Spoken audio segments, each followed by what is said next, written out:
Yes, of course. All right. We So we're celebrated a like, day early yesterday when at lunch. oh, good. Yeah. Yeah. I never celebrate it. I Uh, celebrate February 15th when all the candy goes on sale. oh, there you go. As soon as that happens, that's a day for celebration in my point of view. But cheap chocolate. Anyway. Oh my gosh. And what else was I going to tell you? Oh, it's so funny. Um, last week we were talking about the life of Brian, the movie Uh-huh. by Monty Python. Uh-huh. Um, one of our other teachers, Sora Dubitsky, who was not here and doesn't know any, she started talking about the life of Brian. And the point of it being that he was completely innocent and ended up being, mistaken for this, that, and she did a whole thing about it. And I'm like, oh my gosh, 2 times in a week, a life of Brian. What does that mean? I guess always look on the bright side of life. And that's that's what she was saying. He was just so innocent that he was just looking for the bright side all the time. Yeah, I love it. Anyway, oh gosh. That's fun. So Yeah, that was interesting movie. Yeah. yeah, I love the way they always um had such a point of view and really um like that came from a whole like the Firesign Theater. Do you remember those? I Did you do, ever? I never really did much with that, but I know of it. But I guess I kind of didn't really get too involved in that. But there's so many other classic humorous Oh yeah.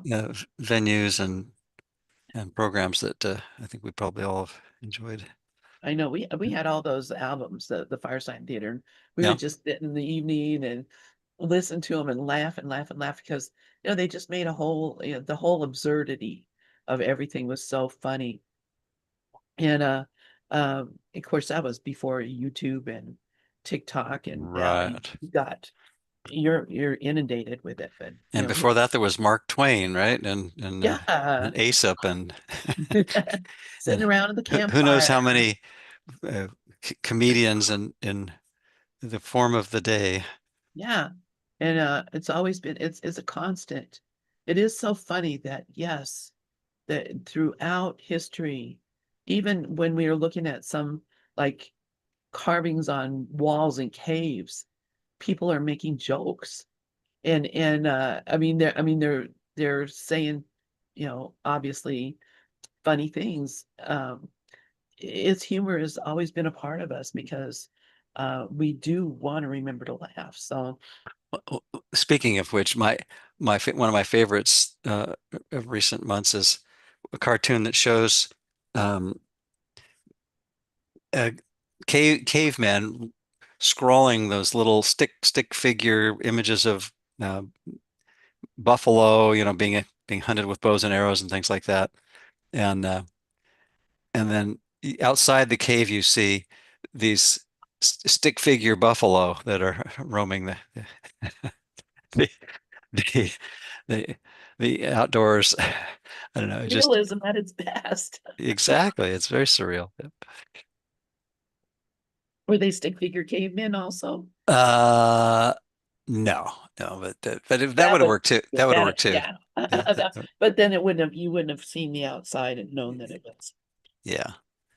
Well, should I Yeah. read the intro or current intro? Yes, absolutely, Okay. please. And I have us on page 60 in my, however I stretch my version out.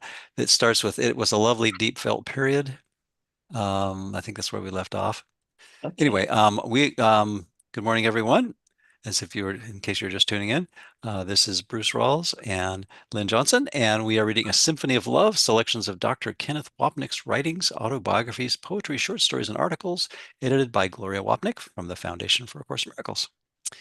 Oh And my Lynn and I gosh. have been doing this for a few months now, and this is, I think, our fifth or sixth major tome that we've been drawing from, and we've been doing this for well, a decade or so, give or Many take. years, Yeah, more than that, yeah, honestly. yeah, yeah. It's pretty crazy because Yeah. I'm looking for the word lovely here. Uh, You could probably try deeply felt. That would probably get you oh, there quicker. Try that. yeah, because love is everywhere. Yeah, and Let's get you. are you in looking and living untethered, or you're looking in? Oh, no wonder I'm not finding it. But I was wondering. I thought, well, that's probably an interesting book, but it is not the book we're reading. I I clicked on the wrong I tab. kind of figure. How about this? There you go. Hey, went right to it too. Oh my gosh. Oh, that's the problem having two books open at the same time. Oh, But I've got so many tabs open. I try to finish the ones I'm done with, but a lot of times they're works in progress. You know how that goes. oh yeah, Yeah. that's it's really hard for me because I have people who are writing books and send me books and here's my book and read my book and I'm like, oh my gosh, if you had any idea how many books I'm reading every day, I mean, I hate to not, be reading and commenting on their book. Hmm. It's just, I mean, maybe, give me a couple years and I'll, catch up. But Well, not, I have the same situation too, and I'm really grateful to all the people who send me usually digital copies of their books to read, of course, related. And what I usually tell them is, hopefully, if you're not in a hurry, I will get to it. And some of them I've only read a chapter or two, and that's been years later. But I do try to do reviews and arrange interviews on acimblog.com with some of the people that are doing really interesting work, and including Adam Risby, who's um, emergency, not an emergency room, but a intensive care doctor who wrote a really good book that I've it's on the acimblog.com if you want to check it out. that's cool. Yeah. That's real cool. I have a friend, oh, you may know him, Rod Shellborg. He was a emergency room doctor, and he actually Jesus talked to him. Jesus came to him. Jesus helped him with patients. He and he's written a couple of books, uh, and he's a Course of Miracles student. His wife Jody Ebling is a singer, and uh, it's amazing that uh, however you want to interpret it, the Holy Spirit that is there to help us is tangibly there to help us Mhm. when we need it. If and he says that in also in the course that he will appear to some in person if it's really necessary. And so a lot of people will think, well, Jesus is not going to come and talk to me. Yeah, he will, in whatever form you need it, or can handle it. But most people can't handle it.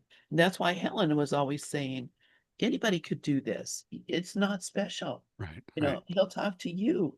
Just ask. And of course, people were like, oh, no, no, no, no. I'm not you. I'm not worthy. Yeah, well, wake up. Anyway, okay. All right. So, the Symphony of Love, do you want me to read? Sure. Go for it. Okay. All right. All right. It was a lovely, deeply felt period. Now I'm going to laugh every time I think about that. Lovely, deeply felt. Okay. Although not without its difficult spiritual trials, there was, of course, the question of my vocation. And this ran through the course of my 3.5 month stay. I never forgot the message I had received just before leaving Jerusalem. But while I never questioned its veracity, I did not know if it meant monk formally speaking, and if so, where. Remember, he had gotten that message that said, you will be a monk and a priest. Hmm. Uh, the Trappist life indeed felt like it was for me, and I certainly wondered if indeed I was not to remain right where I was. I liked Latrun. I liked being in the Holy Land, and it certainly felt important that I was a Jew and a Christian. Still, it was all far from clear, and so I waited. Messages were not long in coming, but I did not always understand them. But before I describe these experiences, I would first like to describe the completion of Abraham. And this is a book that he was writing about Abraham. And so in early January, almost immediately after my decision to remain, I resumed the writing and it progressed well. The story was alive and had depth and was rapidly moving toward its climax, the binding of Isaac. but the regularity of the writing soon proved to be a problem. For as the end of the book drew closer, I found myself beginning to lose the sense of the story. I could not get close to it and I became afraid that as the story continued on its course, the writing would become merely routine and ordinary, and the spiritual heart of the work would be absent. But I did not know what to do. I felt inwardly restless, began to eat more than I needed, and though able to freely and easily live the monk's life, I was fighting him with a capital H, him. I knew I was afraid of the true meaning of the book and was trying to keep my distance, which I'm just a sidebar here. I'm not really even too sure. Is that book even in here? Probably not, but I'd love to see uh, what the book of Abraham was about because, of course, I know the story from the Bible. Hmm. Wow, look at all But this. Ken's take on it would be interesting, wouldn't it? Yeah, Ken's take on it would be interesting because Yeah. I too have a take on it, Uh-huh. and it's not as clear cut as what, of course, I wasn't there, but there's a lot of controversy over that story. So, Hmm. because of the differences between what the uh, first son of uh, Abraham, who was Ishmael, right? Hmm. Yeah, Ishmael, who was the first son of Abraham through his uh, wife, the Egyptian woman, who was his wife's handmaid. And then the second son was Isaac. And so there's a controversy, not a controversy. Islam says that Ishmael was the one who was taken up to the mountain. He was the first son of Abraham. And then Ishmael and his mother were kicked out into the desert to live a nomadic life when Abraham's wife disapproved of this other son and wife. Hmm. So, and they became the tribes that founded Islam. So, if you read the Quran and the Islamic tradition, it was Ishmael, and they have a whole celebration, I think in December, of that miraculous happening. So, then the Jews, of course, they believe that it was Isaac because he was the one that was favored and given, I guess, given the birthright. So, to me, those old stories of the fathers and sons and betrayal and stealing of birthrights and all of that is just so fascinating when you think about the story of the Son, the Holy Son of God, who uh, thinks somehow or the other that God has kicked us out of heaven and that we've become estranged in this way. They describe it over and over and over and over in the Old Testament in so many different ways. And, I mean, they knew something was up. They just didn't really get what it was or why. Um, I think anyway. So, uh, anywho, um, so I'd be interested in reading that book to see what Ken had to say about it. But I just looked through the whole table of contents here and didn't find anything of it there. So, but it might be somewhere else. You never Yeah. know. Yeah. Okay. So, would you like to read? Sure, sure. Let's Crap, see. but But good. as the days went by, I became more and more concerned, and at some point I began to ask for help. Fortunately, it was not long in coming. It was early in the morning, and as I sat in the quiet of this darkened church, a voice came to me with the message that he wanted to see me right after lunch. The voice, of course, was not his, capital H, God's, and I did not then, nor for several months, think to whom, the capital W, it did belong. I jokingly thought afterwards that it was God's secretary. But at any rate, I knew what it meant, and I shuddered at the thought, even though I had prayed for just such help. For now the opportunity had come, and I was afraid, for I did not want to meet him, capital H, and certainly not at the place he, and another capital H, had in mind. Every day after lunch, I would walk for about an hour until it was time for none. And I think you last week you reminded me that was one of those times of the day that the Catholics honor or Ring the bells. observe, I guess is the right Yeah. word, right? Yeah. Okay. There were essentially two places I could choose from. One was the beautiful gardens and groves where I could relax in the warm sun. The second choice took me far beyond the pleasant trees to the treeless hills and stony plains. Once there, I would immediately feel his presence. Yahweh himself, the God of Moses and of Abraham and Jacob and of myself, the God who loved, but who also demanded, and who did not take no for an answer. No in quotes. At the beginning of my stay at Latrun, I would go out there almost daily, but now in these past few days, I stayed away. The warm sun, olive trees, and pine woods suited me far better than arid wilderness. But now came the message, and I knew where I was to go. I was afraid all morning, but there was no question of what I would do. He's going to Arizona. No, he's going to the desert. And there was part of me, of course, that was deeply relieved that I would once more be with him, he whom I loved more than life itself, he who indeed was life itself. Yep, even though you can see in these writings of Ken's, he was still kind of putting things together, but he already knew the the end goal was perfect oneness, right? Yeah, Yeah. yeah.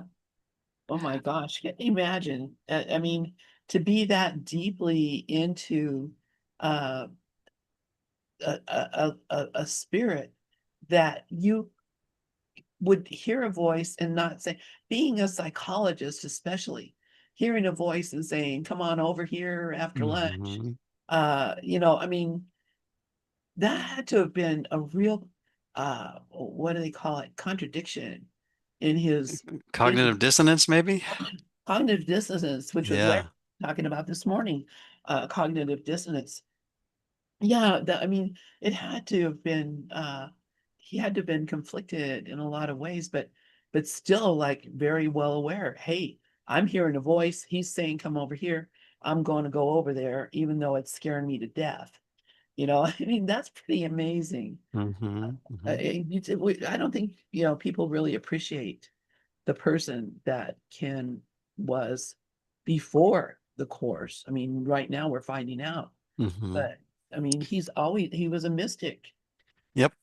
a lifetime as a Yeah, mystic. and he didn't even like the word mystic. I remember, because I think it kind of conferred a little much too much new aginess.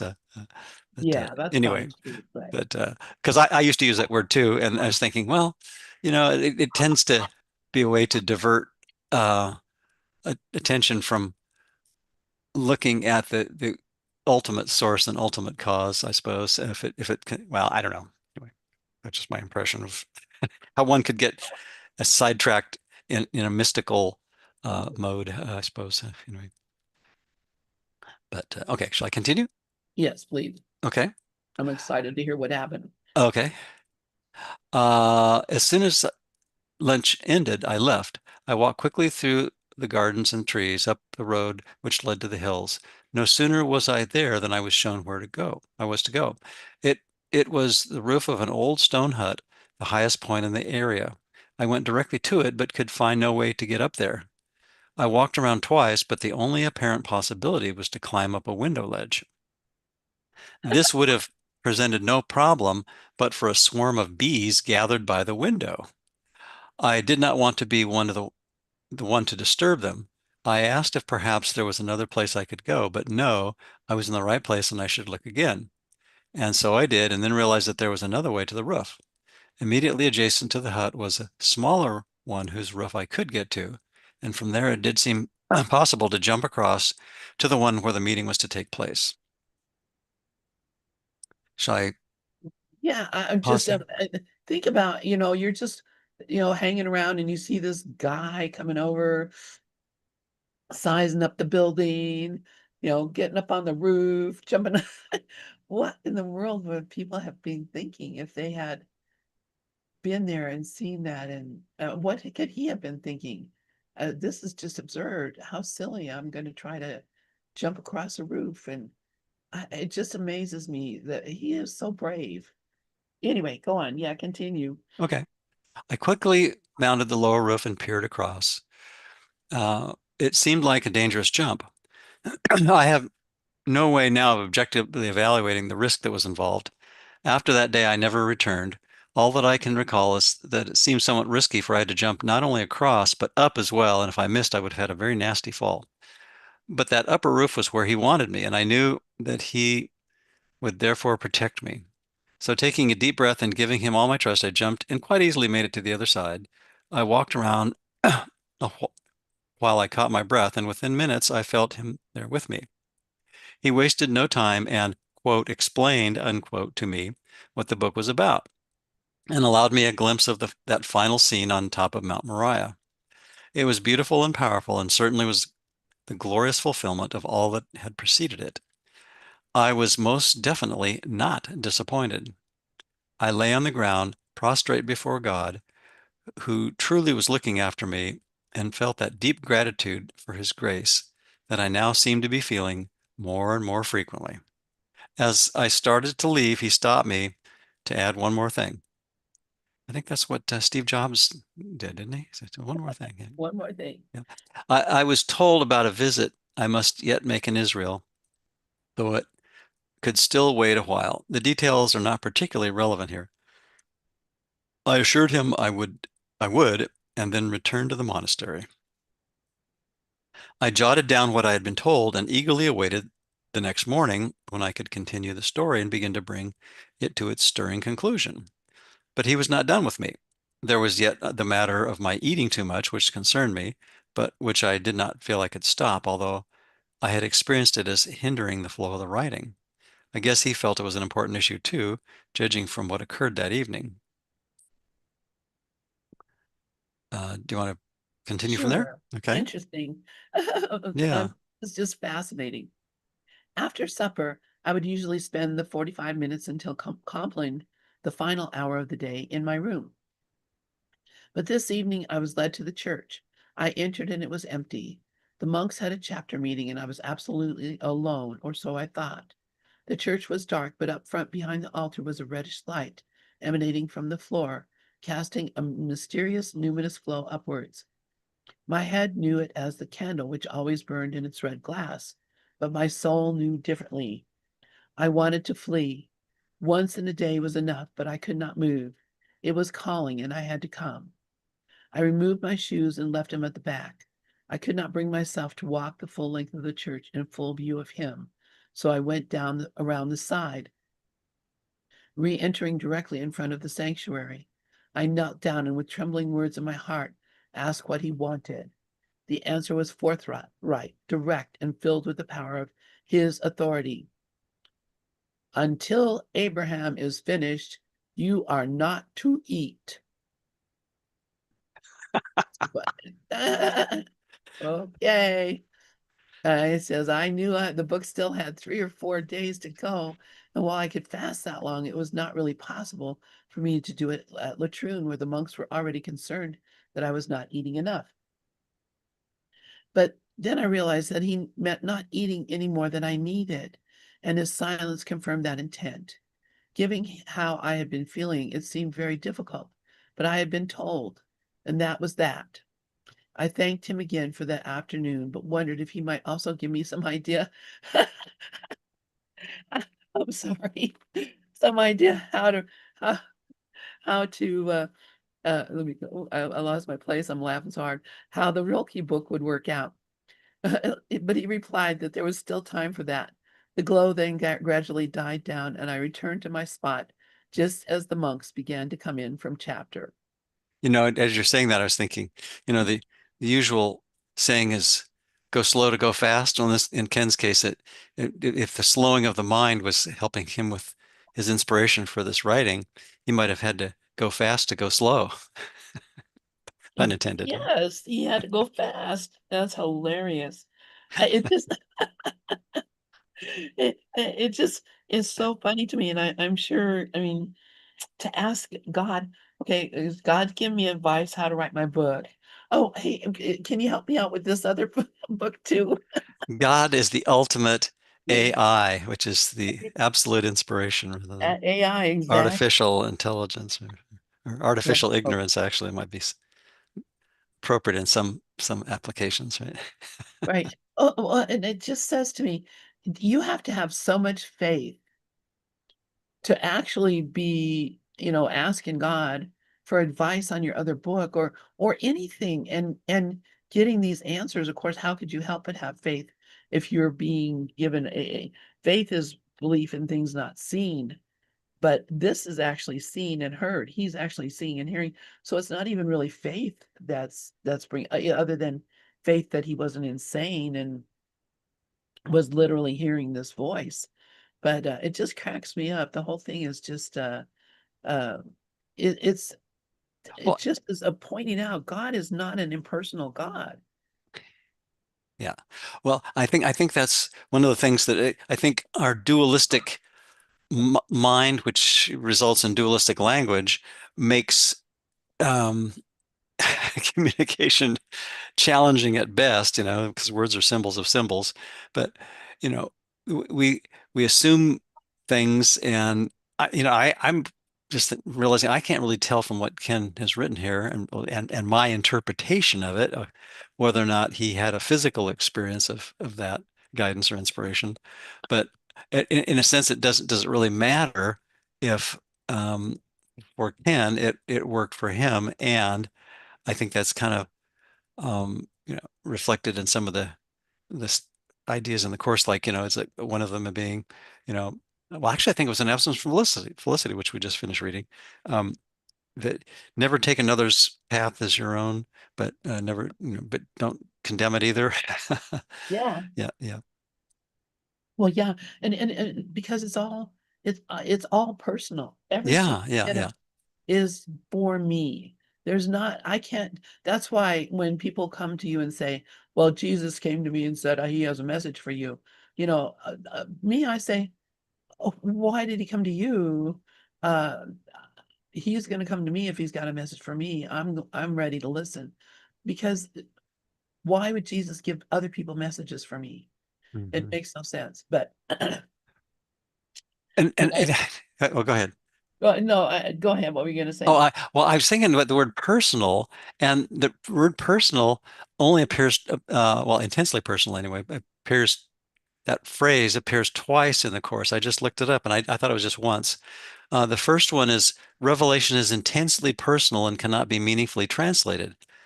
To me, that's like, well, the only way that you could make sense of that, if it's, of course, is a non-dualistic teaching, is the intensely personal would have to be realizing that one's mind, one's essence, one's being, and that's everyone's, a true identity isn't limited to a special, specific self, but also includes all of creation. And that, anyway, but that's the only way I can try to make sense out of that, because everything else in the course, you really basically suggest that the ego's use of the word personal, if that makes sense, would be I as a separate being apart from and different from the rest of the universe and the rest of creation, which of course is the total contradiction in the non-dualistic teaching of the course. The other instances of that the first one was in chapter 1, section 2. The other one of the instance of the phrase intensely personal is in chapter 4 of the text, section 7. Um, I'll just go ahead and read that whole paragraph. God has kept your kingdom for you, but he cannot share his joy with you until you know it with your whole mind. Well, there's the whole mind, right? That's the non-dual mind. The the one mind, if you will, that would be above the line in Ken's chart, the non-dual realm. Revelation is not enough because it is only communication from God. God does not need revelation returned to him, which would be clearly impossible, but he does want it brought to others. This cannot be done with the actual revelation. Its content cannot be expressed because it is intensely personal to the mind that receives it. Well, he's again using dualistic language to try to describe a non-dual experience, right? It can, however, Yeah. be returned by that mind to other minds through the attitudes the knowledge from the revelation brings. So I think that's the grace that Ken's talking about. It would seem, isn't it? Well, exactly. And here's the thing. If you have a radio receiver Hmm. and it can only receive one channel, one wavelength. That's it. Well, the old-fashioned ones that one at a time anyway. Well, yes, one at a time. But if okay, consider that you are that radio receiver and you can only receive what's being sent to you. You can't, there's a lot of signals that are going around, but the only ones that can be discerned are the ones that match your wavelength. Right, right. So it is intensely personal because I'm the only one who can receive that particular message in that particular way. It may be the message may be going out, just like right now, we're sending messages out into, space that are being probably received all over the dang place, and people are going, what kind of weirdos are these? But if they can receive the signal or interpret the signal, just like Hmm. we're trying to interpret signals that come from other places. Yeah, I'm trying to And interpret a signal that comes from Zoom and different apps on my computer and from lots of other places around the planet, right? yeah, exactly, exactly. So, this signal is going out and you have to have the receiver to be able to get it. So that's what I'm thinking is that everything is being sent directly to us and we're receiving it as we are capable of receiving because of our own particular uh, person that it's because of the barriers that we've built. We've actually built the barriers so that we can only receive that.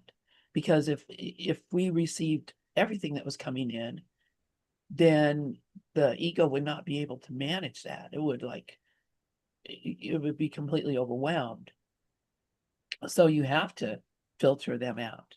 Anyway, and that's why again, what people hear and see, I cannot dispute or deny, or can I affirm? I don't know. I'm not there. But if you tell me you're seeing unicorns, I'm going to say congratulations. That's a wonderful thing. If you're telling me you're seeing demons in every corner, I'm going to think, maybe I can help you. But it's all the same delusion. It's of what you are geared up to listen to.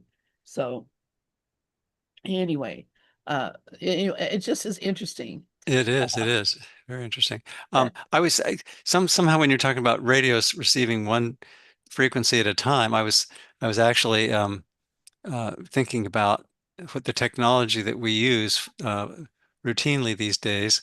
I'm trying to copy this that I came up when I did a Google search. This having a little trouble copying the link, but it's there we go. I'll just type it in into the chat. It's about Hedy Lamarr, if you oh yes, recall oh that my name, gosh, and basically she along with another inventor, uh, George Antheil, co-invented frequency hopping. Um, I'll just read what it says. With composer George Antheil to prevent enemy jamming of radio-controlled torpedoes during World War II, patented in 1942, their quote secret communication system unquote used piano roll technology to synchronize 88 frequencies, laying the groundwork for modern Wi-Fi, Bluetooth, and GPS. I didn't realize they were using a piano roll. that's crazy. Isn't that wild? I love that. I didn't realize that they were a little player piano roll. I mean, Well, because that's like a little computer. and that was about the speed that they could do it. Of course, now we switch frequencies on our phones gazillions of times per second, right? Or whatever the rate is, but it's some much faster rate Billion megabits. in order for our GPS to work as well as Wi-Fi and Bluetooth. Right? That's hilarious. I mean, it's like we're crawling around in you know, the very primal ooze of technology here. We've Hmm. moved up to this and we think we're so hot now. And tell me 100 years from now if we're still here, what kind of technology, and people are going to be saying, wow, uh transistors, whoa, that's crazy. Uh circuit boards, oh my gosh, who would have Really. thought of that? you know. But that's us now. Piano rolls. Wow, too cool. Yeah. Yeah, yeah. Anyway, I love it. I love it. I love it. Oh, Gonna Bruce. pick up where you left off? Yeah, let me just Okay. flip over. Okay. Um, the writing just went just as he said it would, and it was a thrilling experience to put it down. And after over 2 years, finally to have it completed. All that, however, came as no surprise, for I never really doubted its completion. But what did surprise me was what occurred with my eating. In the past, I would go fast or go for long periods of time eating very little, but always it would be something I felt or a decision I felt I had made. But in this 3-day period, I was restricting what I ate, not because I wanted it that way, but because he had told me, and I dared not go against his command. I was literally terrified of what the consequences would be if I should eat beyond what I needed or take anything in between meals. He had made it very clear what I was to do, and I in no way wished to find out what would happen if I did otherwise. It was a most peculiar and strange position I was in. For the first time in my life, I was so clearly doing something I did not want to do, and on my own could not have done. But quite clearly, as was becoming more and more apparent, I was no longer on my own, and how grateful I was becoming for that fact. So there again, he's talking about that he would not have stopped eating if he hadn't been told to. And then he was afraid of what would happen if he didn't do it. And of course, that definitely is the confusion of God for a a taskmaster or a Hmm. uh, somehow or the other wanting us to go against something that is our own good, which is really prevalent in the world. These ideas that God somehow or the other will hurt you if you don't do exactly what he says. Uh, that seems to have lost its power now, and people don't give a Hmm. crap if God's going to hurt me or not. I'm gonna do the worst shit ever. Excuse my As language. evidenced by daily news reports. Yes.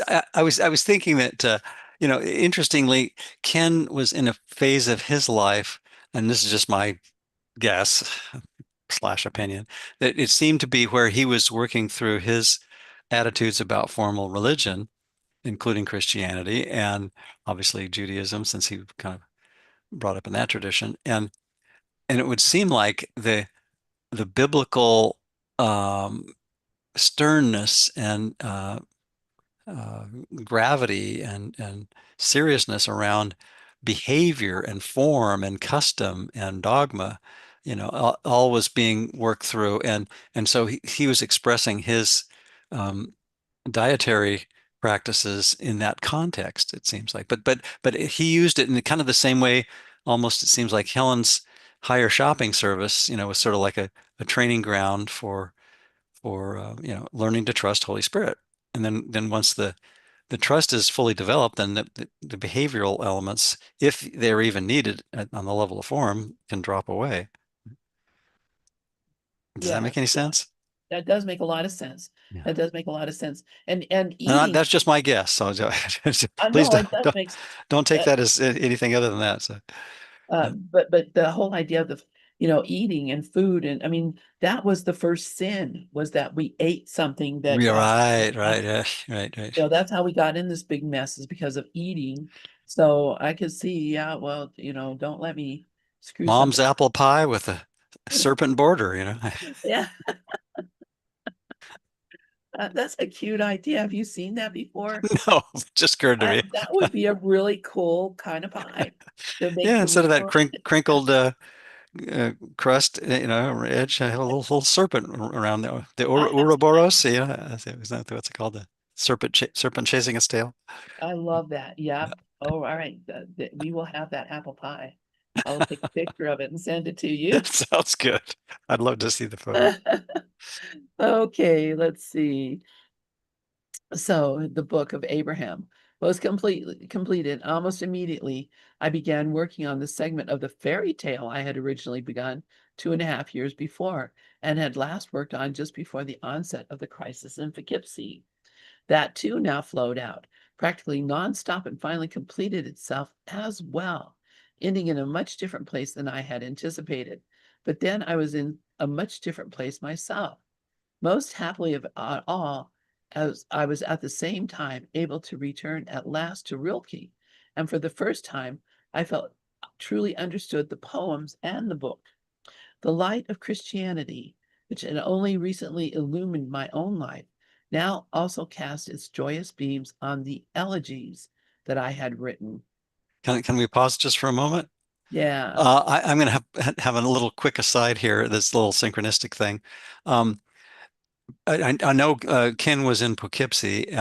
Interestingly enough, there's a study group that I attend weekly that most of the participants are in upstate New York and some in Poughkeepsie. And synchronistically, they just started reading Gary Renard's fourth book, The Lifetimes When Jesus and Buddha Knew Oh, Each Other, which you and I read like 2 or 3 books ago. So anyway, wow. small world apartment. Yeah. Small world. Yep. Yeah. Yep. Yeah. It's so funny. And of course, this is not hero worship or anything, but I was so happy. The other day was my birthday. Oh, happy And belated. Yeah. Yeah. That's right. I think I Gary, must saw that on the Gary calendar. Yeah. Renard posted the happy birthday message to me. And I'm like, oh, thank you, Gary. Anyway, all right. So we're going back to the elegies, and elegies, as I just um, put here, a poem of seriously reflection, typically a lament for the dead, Yeah. and then in Greek and Latin verse, a poem written in elegiac couplets, as notably by Catalius and Propertius. Okay, And so now they have the Propertius brothers, right, on that's HGTV. right. That's right. And they're making beautiful homes. All right. Homes to homes. Uh, and exactly. All now was beautifully in flow, and I was at peace. I felt totally quiet for the first time in what seemed like ages, and felt in close harmony with the will of God, wherever it would lead me. This period lasted for about a month until the early part of February. Well, here we go.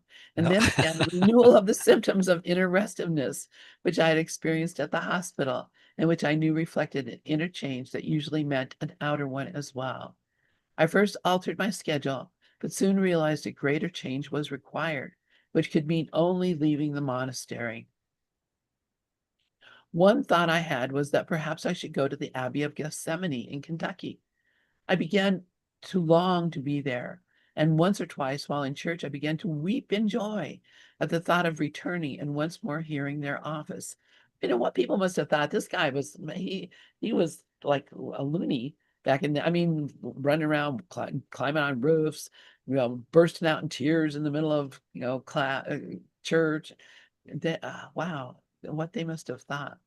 Anyway, He's in good company with a lot of mystics, even though he wouldn't use that word. exactly. He might And not have used it, but he might mention it. exactly. And in the back of my mind was the hope of perhaps being able to spend Holy Week in Gethsemane. I had heard about the beauty of that liturgical week while there was while there in the autumn, and from that time on had dreamed of sharing it with them.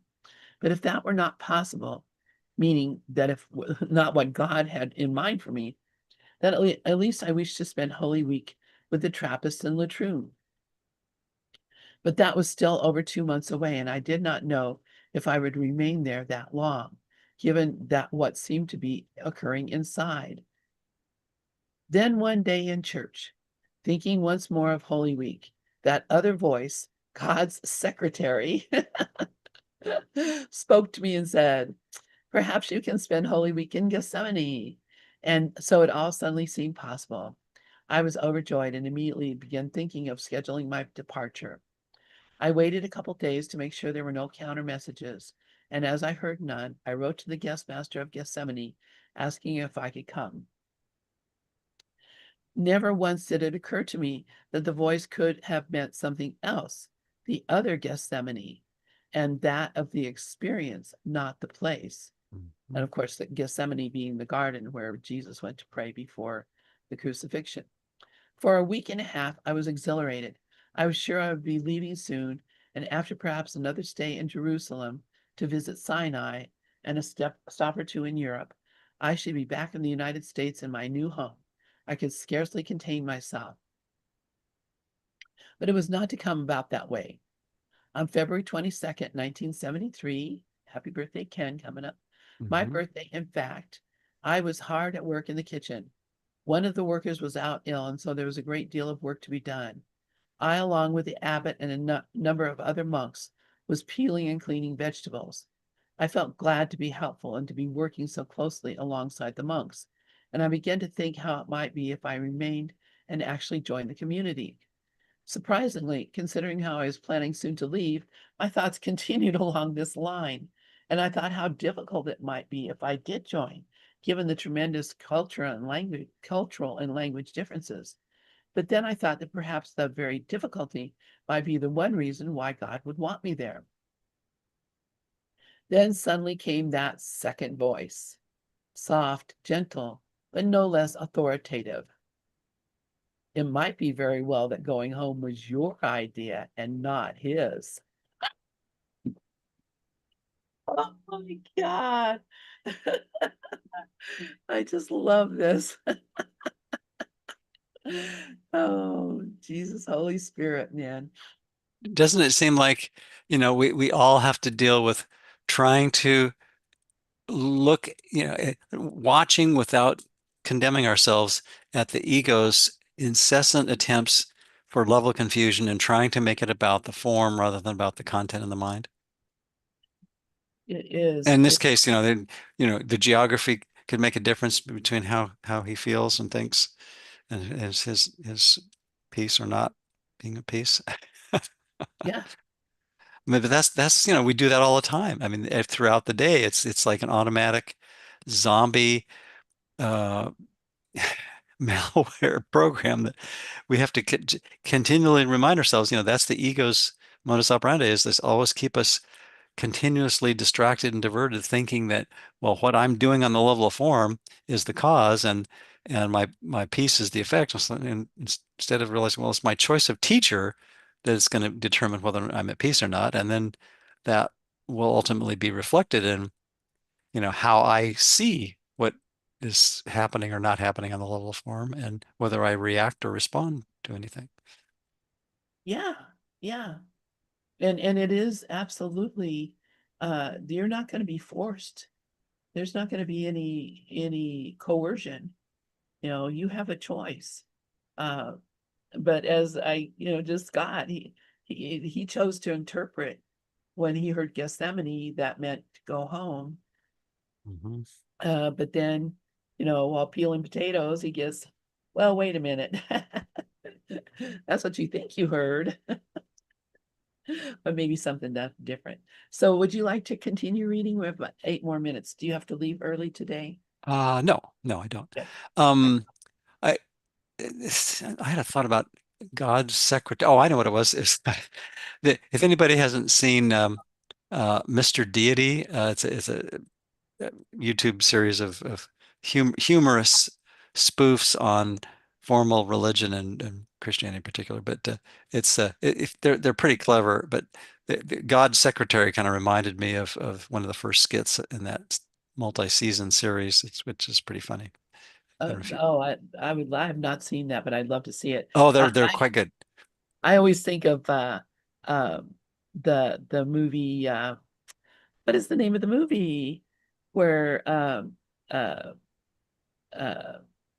oh my gosh, Matt Damon and Ben Affleck are trying to uh have to go to a church to stop a priest, George Carlin, from declaring something that will destroy the Oh, planet. right, right, right. Yes, yeah. And what is the name of that movie? I Oh can't, gosh, it's been a while since I've seen that, but yeah, it was funny. Yeah. but the Metatron, Alan Rickman. Every time I hear that, Right, the right. voice for God, I hear Alan Rickman. It Mm-hmm. might very well be that going home is your idea. Yeah. Yeah, I'll have to look for that film again. That was a good Uh, one. that's It a was fun. good. It's so funny because it's one of my favorite movies. And anyway, Rafi Oh, has his hand up. Go ahead, Rafi. Yeah, what occurred to me about all of this, he's going here and he's going there and he's going home and he's going to them. You know, it doesn't, in this dream, it doesn't matter where you go because you're taking the infinite you with you. Exactly. It's always there. So whether you're in the Bronx or in Kansas City or in Jerusalem, the divine presence is the only reality. The other places, they're just locations in the dream. If they serve to help awaken from the dream, great. But the dream is still a dream, and the infinite presence is the only thing that is everywhere and in everything, in and as all, always. So Yep. that's what hit me, and I just thought I'd share it. Thanks. That's really helpful. Thanks, Rafi. Thank you, Rafi. Yeah. And, and, Dogma. and, and speaking of pop cultural references, that reminds me of my favorite quote from the Buckaroo Banzai Across the Eighth Dimension movie, which Yes, is, no matter where you go, there you are. they are. That's right. That's right. And it That fits movie, Rafi's comments very, very nicely, I think. yes, it does absolutely. And So the movie is called Dogma. Dogma, that's right. Yes. Yeah. I Dogma. remember having seen that one a while back. I love that. It was one of my favorite movies. Yeah. It's Yeah. so whimsical. And Yeah. all right. Anyway, continue reading. Okay. I stopped suddenly as if hit over the head with a sledgehammer. Well, I hadn't been. The voice did not demand, nor push, nor was it hard or commanding. But its effect was no less strong than if it had been coming from the burning bush, which I think I mentioned last week. We saw what was claimed to be the burning bush in the monastery at St. Catherine's below Mount Sinai in fall of '92, which looked like just a ordinary bit of landscaping at along one of the walls in this monastery. Okay, I tried to dismiss it from my mind, but it remained, and I could not be denied.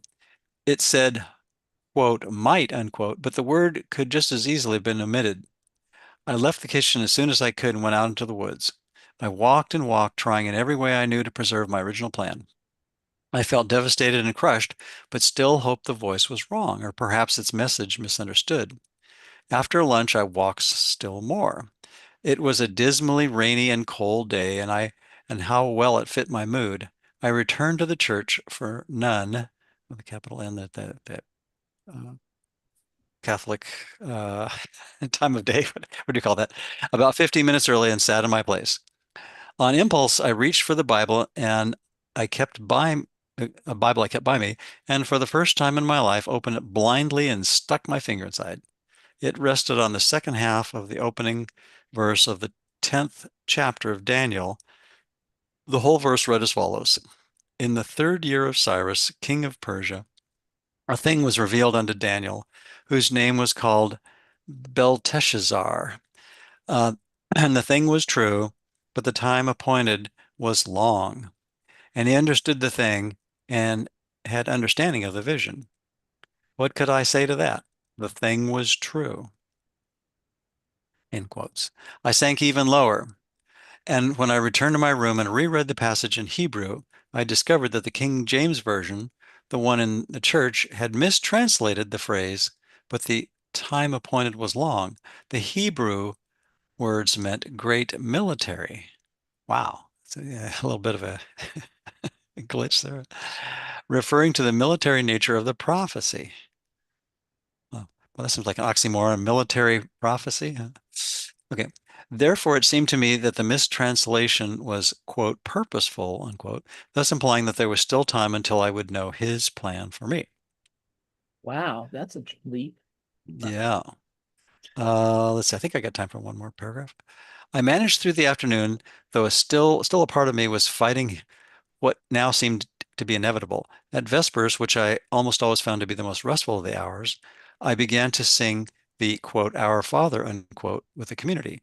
At the words, quote, Thy will be done, unquote, my whole body became limp and my head dropped. Tears filled my eyes, and I murmured, quote, Yes, Lord, it shall be done as you wish, for now it is as I wish too, unquote. The battle ended and I felt quiet. The quote, decision, unquote, was made, and it no longer felt as a disappointment. Clearly, he wished me not to go, and so I would remain. And that was that. And what difference did it make us so long as it was what he wished? It still took a few days for that interior merging of wills to spread completely through me. And until Then I could not be completely quiet and at peace, but it soon returned. And to top it off, just a few days after the quote message unquote, a letter arrived from Gethsemane apologetically informing me that due to a very large number of former monks returning for Holy Week and the very limited amount of space in the guest house, it would be impossible for me to come at that time. How marvelously consistent is God's world. So I'm just a quick comment before I head out today. I just think this is interesting and inspiring how Ken is using the experiences of this part of his life to realize that he needs to align his will with the Holy Spirit's correction. So, Yeah, it is pretty amazing. And I'm finding myself more and more appreciative of Ken. Wow, what a man, what a life. yeah, Wow. yep, exactly. Anyway, thank you, Lynn, and thank you all, and much love to everyone, and have a great week, and look forward to picking up the conversation next week.